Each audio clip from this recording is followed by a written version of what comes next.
The world's a pretty big place. With our busy lives, no reasonable person can be expected to keep up with the biggest headlines each week, so I'm here to do it for you. This is Tony Pearson coming to you on behalf of WHIP with this week's Big Picture. Starting things off today, we've got an update on the whole Russia situation. I feel like this always makes it back into the news, and I feel like people are freaking out about this, and rightly so. It represents something big, but it still has this weird polarized effect where people are either completely convinced already that the investigation's over and that Russia and Trump are working together and the elections were hacked, etc., which is not the case. We just don't know that much yet. Or people are convinced that this is just a huge witch hunt and that nothing happened and that we should all just look the other way, which I also think is very stupid because of how serious the allegations are. So here's an actual update to what's actually going on with that situation. FBI Director James Comey confirmed this past week that the FBI is investigating Russian interference in the election, which is something that we knew happened, and is also investigating any possible collusion with Trump and his campaign. So, in other words, he has confirmed that an investigation is going on. Now, this actually is a bit unusual. Usually when an investigation is ongoing, they won't confirm it. They don't want people to know that the investigation is happening. His justification for confirming it was that he believed it was in the public interest to know that this was happening, considering it involves the current president of the United States. And I am inclined to agree with him. In talking about it, though, he said pretty much what I've been saying this entire time, which is that we know there was some interference with the election from Russia, specifically propaganda and the hacking of the DNC.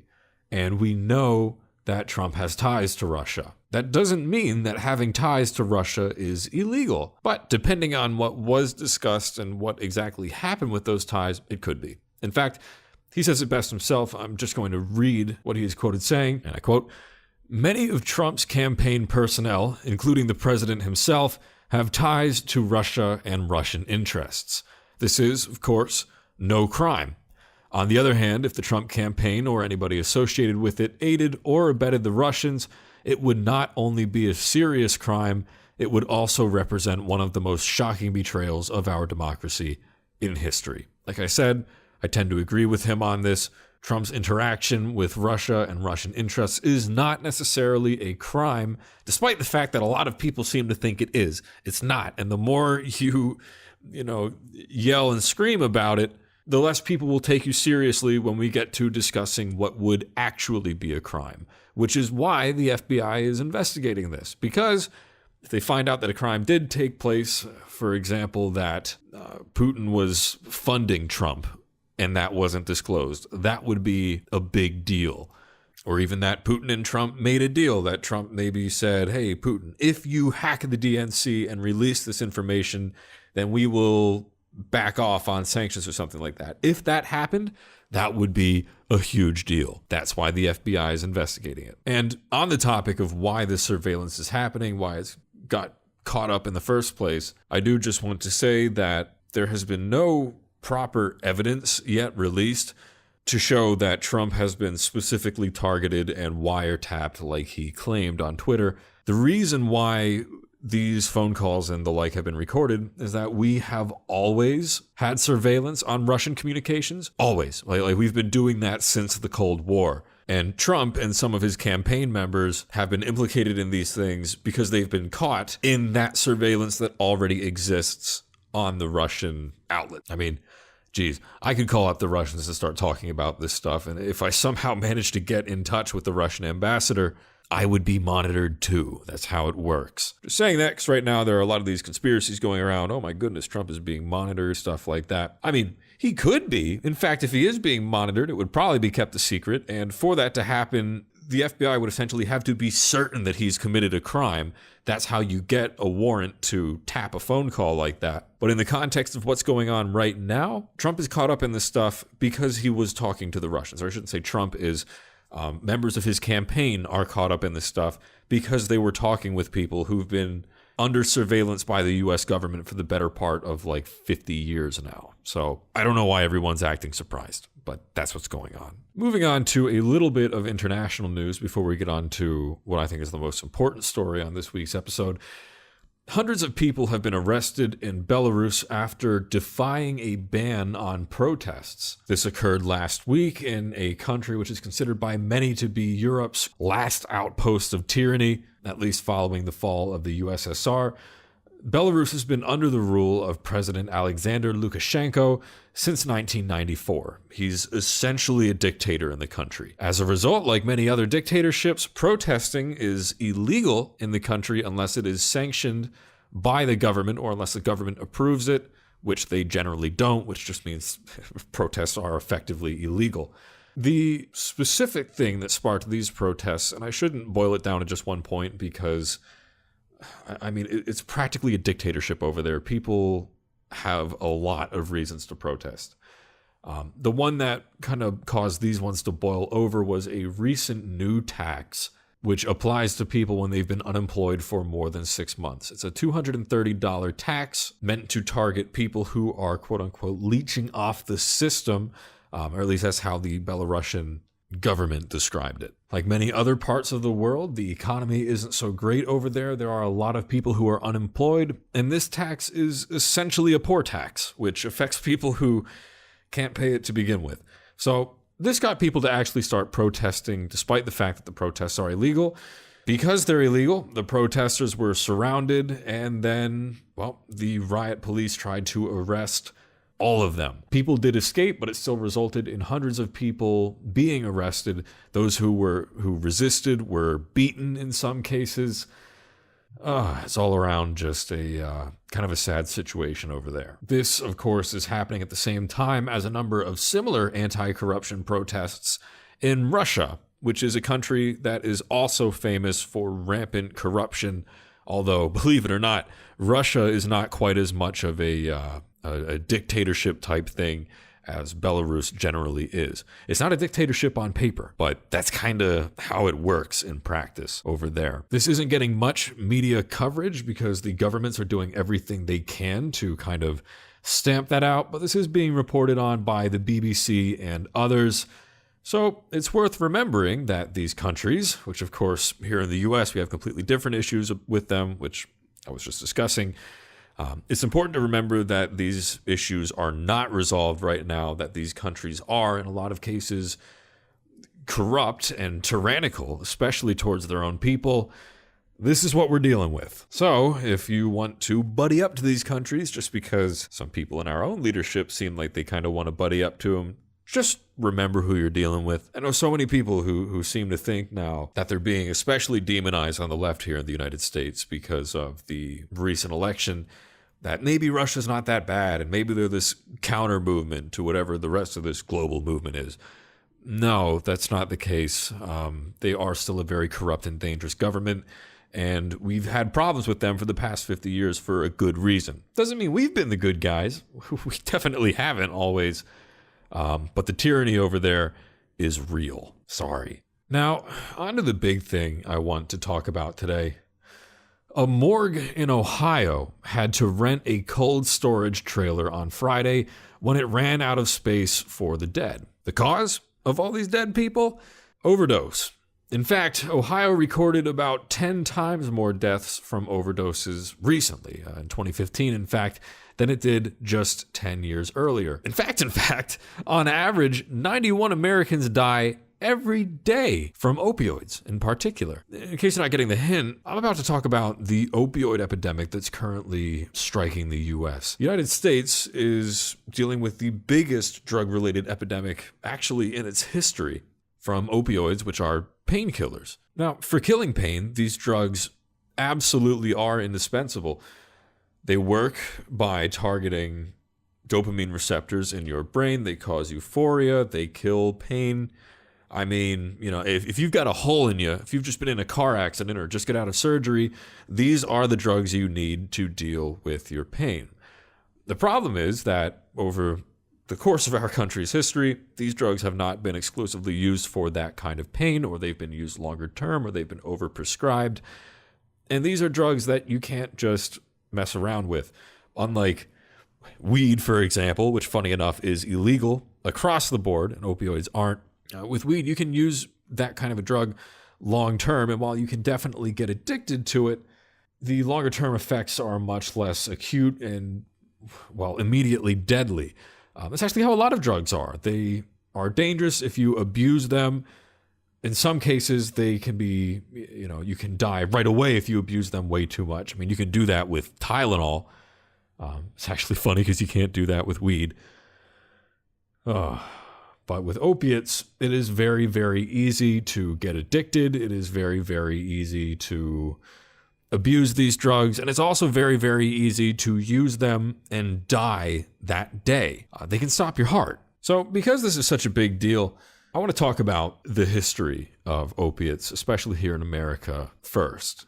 And at the end of this, the big piece of news is that there is a new drug which is in the beginning phases of trials on animals and will eventually move to humans, which might present a better alternative for people seeking to treat pain. So let's do this. These drugs have existed for a long time. They actually hit their first true commercial success in the US at the turn of the last century. Morphine and in 1898, heroin were considered wonder drugs at the time because they actually killed pain caused by injuries or surgeries. Keep in mind, during this time period, a lot of times you get surgery or something like that and you'd be given liquor and something to bite on to deal with pain. So opiates were a huge deal and they were very badly needed, in fact. But as their use caught on, addiction began to spread. And even all the way back then, doctors were well aware of the potential for abuse, and they were actually scared of it. In fact, in 1924, heroin was made illegal because of it, and it wasn't prescribed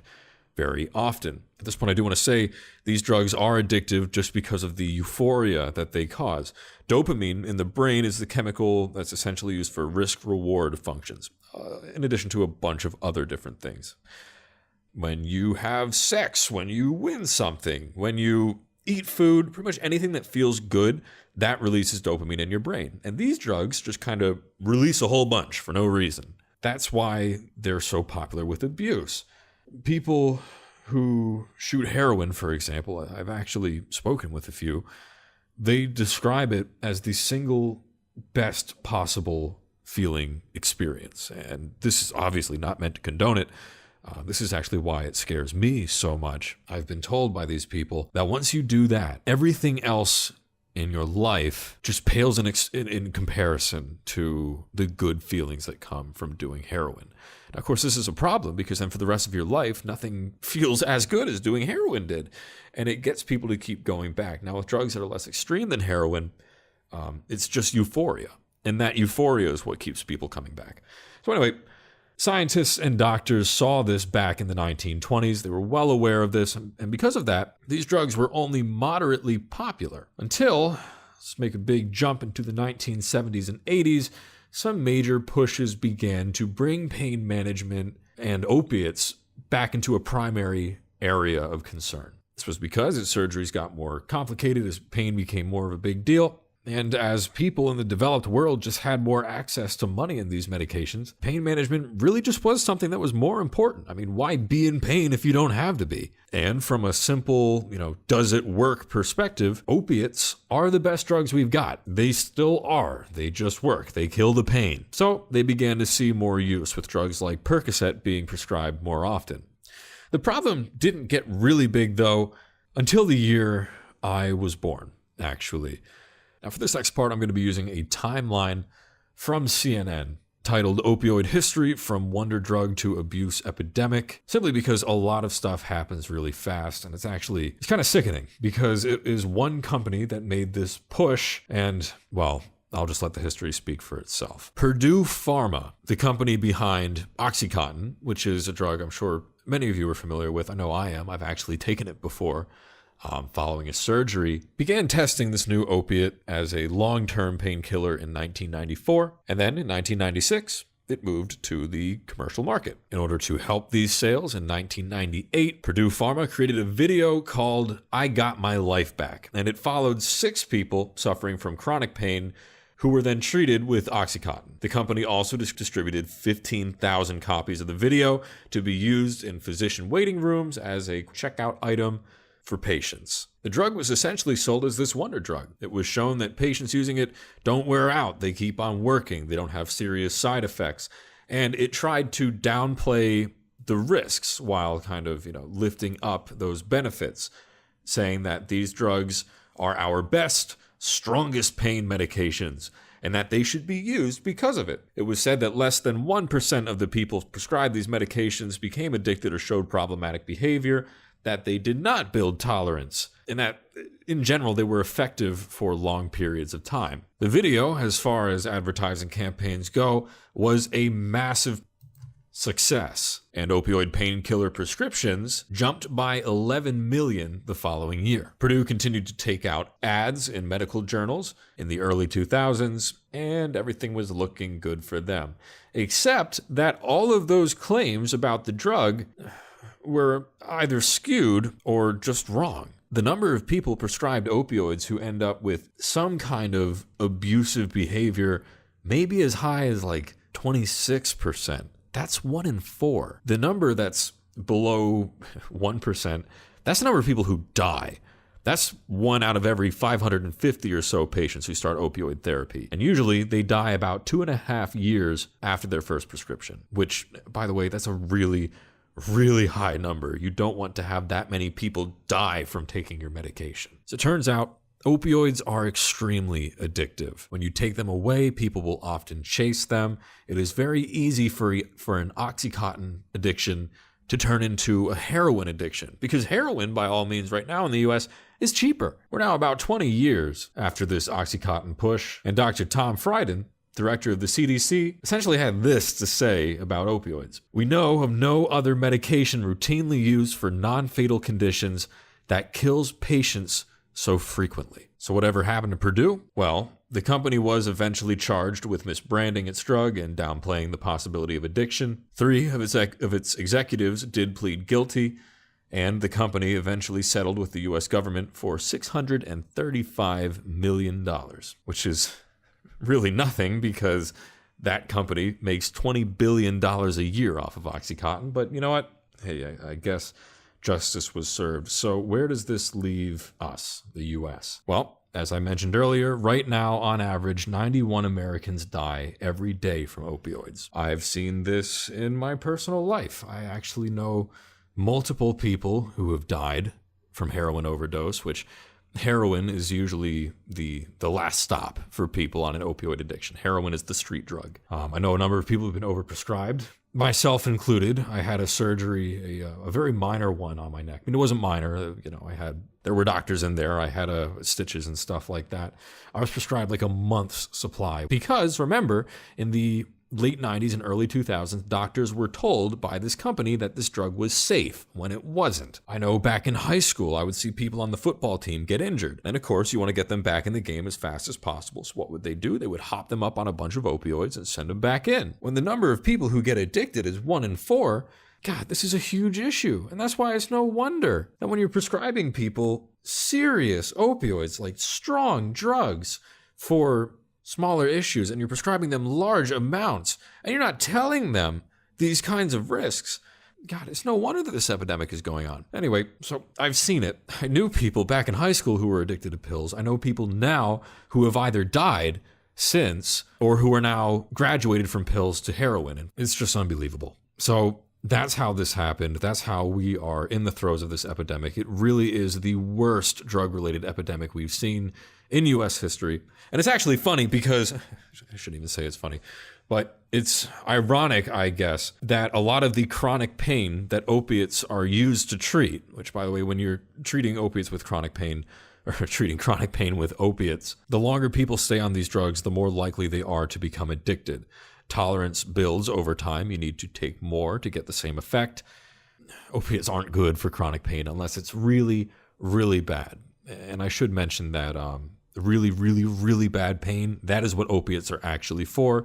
If you are someone who has extremely severe chronic pain, or if you're getting a surgery and you need pain management for that first week or two afterwards, You are who opiates are for. Follow the instructions, talk to your doctor, and take your medicine the way you're told to take it. Anyway, it's funny because other chronic pain and stuff like that, things that could probably be treated with medical marijuana, actually, which right now there's a big push for medical marijuana to be brought into the mainstream here in the U.S. Medical marijuana is completely illegal federally right now and is illegal in many states when these opioids, which are not, are contributing to one of the biggest drug-related epidemics in U.S. history. It's just something I can't believe. So that was a short look at the history of the opioid epidemic. If it interests you, I recommend reading more about it. It really is amazing how the worst drug-related epidemic in U.S. history has happened over the past 20 years, and our laws have affected very little of it, even as we continue to fight a massive drug war against psychedelics and drugs like marijuana, which have been shown to be leagues less detrimental to a population than these opioids, which are being prescribed in ludicrous amounts every day. In fact, I could do a whole episode on it. I might at some point. The good news is, and the news story that I'm going to end on for today, an early study of a new drug, which is actually a derivative of fentanyl, which is the most powerful opioid available for use right now. In fact, fentanyl is what's killing a lot of people. Heroin is being sold cut with fentanyl, and fentanyl is about 25 to 50 times the strength of heroin. If a heroin user goes to shoot up heroin and it's actually fentanyl, their heart will just stop. They'll die, essentially. It's no question about it. Unless someone is there to administer an antidote immediately, they'll die. That simple.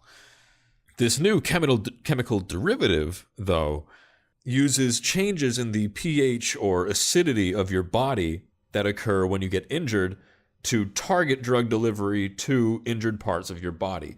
This new fentanyl only works in areas with a slightly lower pH or areas that are slightly more acidic. This happens as an injured part of your body becomes inflamed. Because of this, the drug then ignores the other parts of your body, including your brain, your heart, stuff like that.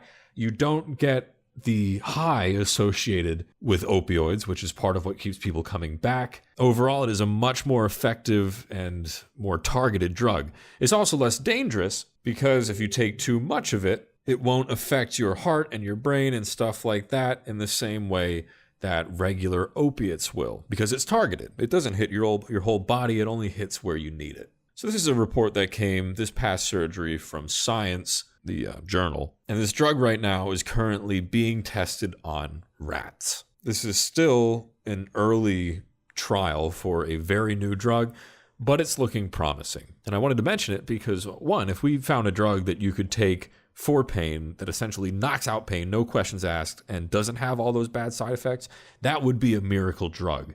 That means so much for pain management. Additionally, a drug like this would mean we could stop prescribing people opiates, which, as I just got done explaining, are super risky to prescribe to people. That's about all I have to talk about it, because this new discovery, there's not that much to talk about yet because it is very new and it's still in the trial phase, but I'm hopeful that something will come of it because we need something to come of it. The opioid epidemic is killing a lot of people, and the legislation and approach to dealing with drugs and addiction in this country is a joke. I mean, you can, I mean, it's clear to me that it's a joke just because of how easily Purdue got off for essentially starting this epidemic, and because you can see how hard our government is fighting the legalization of drugs like marijuana, which are shown to be way safer than these drugs and much more useful for treating chronic pain, among other issues. But that's a hopeful piece of news in the past week regarding a very big issue that is facing the entire country. Hopefully you enjoyed this week's episode of The Big Picture, coming to you guys on behalf of WHIP. I'm Tony Pearson. I've got a busy week ahead of me, but I will be back next week with more big picture news.